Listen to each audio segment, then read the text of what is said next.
Maligayang pagbabalik. Pag-uusapan natin ngayon ang pahayag ni Canelo kay Pacquiao at ang bakbakang Casimero vs Pearce.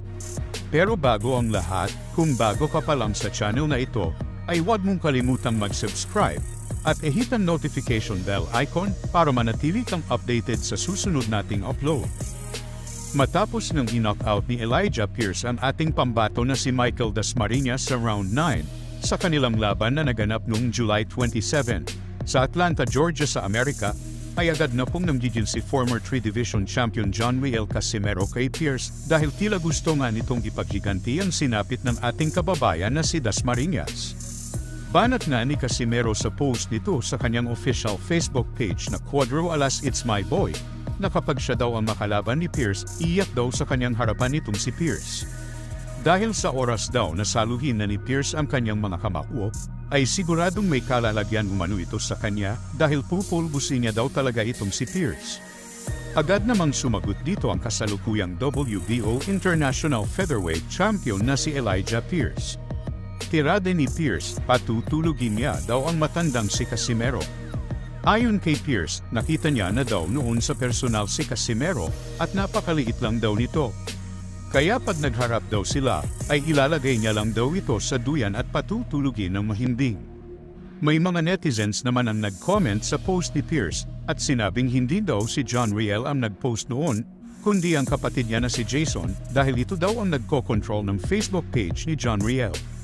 Kung saan sinagot naman ito ni Pearce na kung ganun umano, ay pareho niya daw na patutulugin ang magkapatid na Casimero.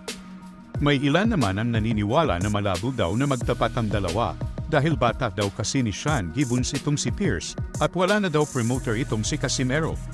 Subalit mukhang seryoso nga talaga ang intensyon nitong si Pearce dahil nag-post po ulit ito sa Facebook kung saan mababasa na nakikiusap ito sa kanyang promoter na si Sean Gibbons na ikasa ang laban nila ni Casimero. Paliwanag pa nga ni Pearce na bagamat mataas daw ang respeto niya sa bansang Pilipinas, pero gusto niya daw talagang patulugin ang unano daw na si Casimero at hindi daw siya nakikipagbiruan dito.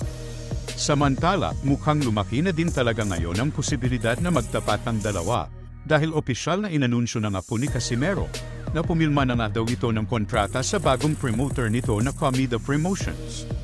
Sa mga hindi nakakaalam, ang Comida Promotions po ay isang tanyag na promotion sa bansang Japan na pag-aari ni former 2-division world champion Koki Kamida na kung saan ay responsable sa pagkasa ng mga makasaysayang mga laban. Kung inyong natatandaan, Comida Promotions po ang nag-ayos ng bakbakang Sigiyuka vs Pedro Taduran at Sigiyuka vs Melvin Jerusalem.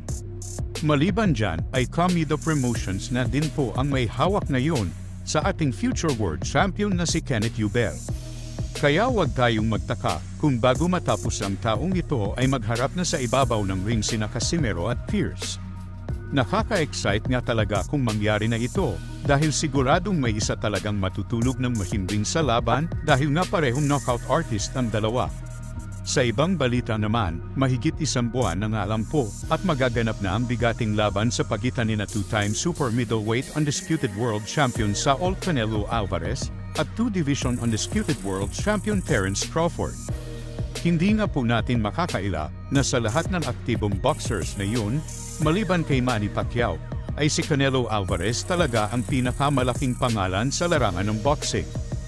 Dahil nga dyan, ay tila naging sobrang taas na nga ang tingin ni Canelo ngayon sa kanyang sarili. Ito nga po ay matapos nitong sabihin na mas madaling daw siya na fighter kaysa kay Pacquiao. Ayon kay Canelo na si Muhammad Ali lang umano ang nag-iisang boksingero na tinuturing niya mas madaling at mas lamang sa kanya. Agad namang pumalad dito ang mga fans ni Pacquiao at sinabing mismong kapwa daw Meksikano ay hindi sang-ayon na mas madaling si Canelo kaysa sa ating pambansang kamao. Banat na tanong pa nga ng iba na kung sa Mexico daw ay wala na siya sa listahan ng top 5 Mexican boxers of all time, paano pa daw siya papamalawa kay Muhammad Ali? Marami naman ang naniniwala na sa achievement pa lang daw ni Pacquiao bilang kaisa-isahang 8-division world champion sa kasaysayan ng boxing ay lubog na umano itong si Canelo. Lalo pa daw kung isampal na daw sa pagmumukha ni Canelo ang iba pang achievements ni Pacquiao, katulad na lang ng pagiging 4 na dekada nitong aktibo at lumalaban sa mga elite fighters, kung saan na ay 25 na mga world champions ang tinalo nito. Dagdag pa ng mga netizens na pagdating daw sa kasikatan at laki ng kita, ay wala pa rin daw Panama itong si Canelo. Dahil hanggang sa ngayon daw ay wala pang nakaka-break sa laki ng kita ng mega fight ni Pacquiao at Floyd Mayweather Jr. noong 2015 na kung saan umabot ito sa mahigit 600 million na revenue. Samantalang ang laban daw ni Canelo at Mayweather noong 2013 ay umabot lang sa 130 million revenue. Kaya payo ng mga netizens na mas makabubuti daw kay Canelo na manahimik na lang muna, baka daw sa sobrang pag-aangas nito ay biglang masilat daw ito ni Crawford sa kanilang laban sa September 15 at umuwi ito sa bansang Mexico na luhaan.